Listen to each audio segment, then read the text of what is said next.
بسم اللہ الرحمن الرحیم۔ یوم قیامت ایک ایسا دن ہے جس کے بارے میں قرآن و حدیث میں بے شمار تفصیلات آئی ہیں۔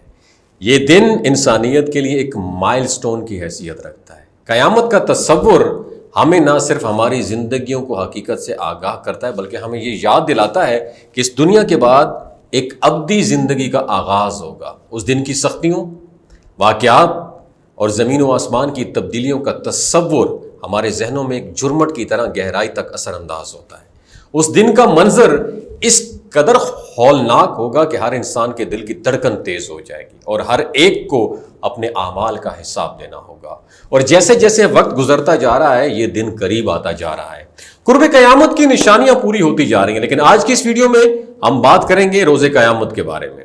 قرآن کی ایک عظیم آیت سورہ ابراہیم کی آیت نمبر 48 میں اللہ تعالیٰ فرماتا ہے، جس کا ترجمہ یہ کہ یاد رکھو اس دن کو جب زمین کو دوسری زمین سے بدل دیا جائے گا اور اس طرح آسمان بھی بدل جائیں گے۔ یہاں اللہ تعالیٰ قیامت کے دن زمین و آسمان کی مکمل تبدیلی کا ذکر کر رہا ہے، جو کہ نہ صرف اس دنیا کی حقیقت کو بدل دے گا بلکہ ایک نئی حقیقت کی تخلیق بھی کرے گا۔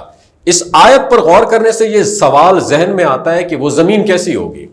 کیا وہ ہماری زمین کی طرح ہوگی یا اس کا حلیہ کچھ اور ہوگا؟ اور جب یہ زمین جس پہ ہم رہ رہے ہیں بدل جائے گی تو اس کا انجام کیا ہوگا؟ یہ سوالات اصحاب رسول صلی اللہ علیہ وسلم کے دلوں میں بھی اٹھے تھے اور مختلف صحابہ کرام نے بھی ان سوالات کا جواب دینے کی کوشش بھی کی تھی۔ حضرت عبداللہ بن مسعود رضی اللہ تعالیٰ عنہ نے اس حوالے سے ایک اہم بیان دیا ہے کہ قیامت کے دن زمین چاندی کی سطح کی طرح ہوگی، جو نہ صرف چمکدار ہوگی بلکہ ہر قسم کے گناہ سے پاک ہوگی۔ حضرت عبداللہ بن مسعود رضی اللہ تعالیٰ عنہ کی ایک اور روایت میں ذکر ہے کہ زمین چاندی کی ڈلی کی مانند ہوگی، اور حضرت علی کرم اللہ وجہ الکریم نے بھی اس بات کی تائید کی کہ قیامت کے دن زمین چاندی اور آسمان سونے کے ہوں گے۔ اور اس تبدیلی کے ساتھ حضرت عبداللہ بن عمر رضی اللہ تعالیٰ عنہ نے فرمایا کہ قیامت کے دن زمین چمڑے کی طرح پھیلا دی جائے گی، مگر اس کے باوجود ہر شخص کو صرف 2 قدم کی جگہ ملے گی۔ اس کے ساتھ ساتھ حافظ ابن حجر رحمۃ اللہ علیہ نے اس بات کی وضاحت کی کہ قیامت کے دن زمین کی تبدیلی کی تمام احادیث اس زمین کے بارے میں آئی ہیں، اور یہ زمین اس دن کی تمام ہولناکیوں کی گواہ بنے گی۔ اور اس دن کا ایک اور حیرت انگیز پہلو یہ ہے کہ مومنین کے لیے زمین خود ایک وسیع کشادہ جگہ بن جائے گی، جس پر وہ بغیر کسی تھکاوٹ اور بھوک کے اپنی ضرورت کو پورا کر سکیں گے۔ حضرت ابو سعید خدری رضی اللہ تعالی عنہ سے روایت ہے کہ نبی کریم صلی اللہ علیہ وسلم نے فرمایا کہ قیامت کے دن زمین روٹی کی شکل اختیار کر لے گی اور اللہ تعالیٰ اسے اپنے ہاتھ میں اٹھائے گا۔ یہ جنتیوں کے لیے پہلی مہمان نوازی ہوگی۔ یہاں ایک اور خاص بات یہ ہے کہ اللہ تعالیٰ اس زمین کو اس قدر تبدیل کر دے گا کہ جنتیوں کو قیامت کے دن بھوک اور پیاس کا سامنا نہیں ہوگا۔ یہ ایک ایسی کرامت ہوگی جو اللہ کی طاقت اور مہربانی کو ظاہر کرے گی۔ اب ہم بات کریں گے قیامت کے دن مخلوقات کہاں ہوں گی۔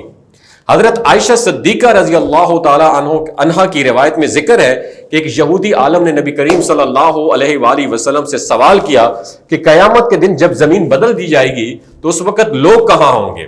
نبی کریم صلی اللہ علیہ وسلم نے فرمایا کہ وہ پل صراط پر ہوں گے، جہاں ان کا حساب لیا جائے گا۔ امام بہقی رحمۃ اللہ علیہ نے اس بات کو مزید ڈیٹیل سے بیان کیا کہ اس حدیث میں پل صراط پر ہونے کا مفہوم یہ ہے کہ لوگ اس پل کے قریب ہوں گے مگر اس پر نہیں ہوں گے۔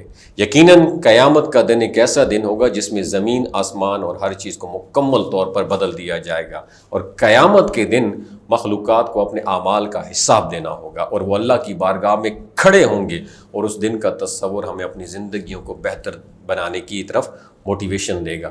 ہم اللہ تعالیٰ سے دعا گو ہیں کہ وہ ہمیں اپنی ہدایت دے، ہمارے دلوں کو بدل دے اور ہمیں قیامت کے دن اپنی رحمت میں جگہ عطا فرمائے۔ اپنا بہت خیال رکھیے گا۔ اللہ حافظ۔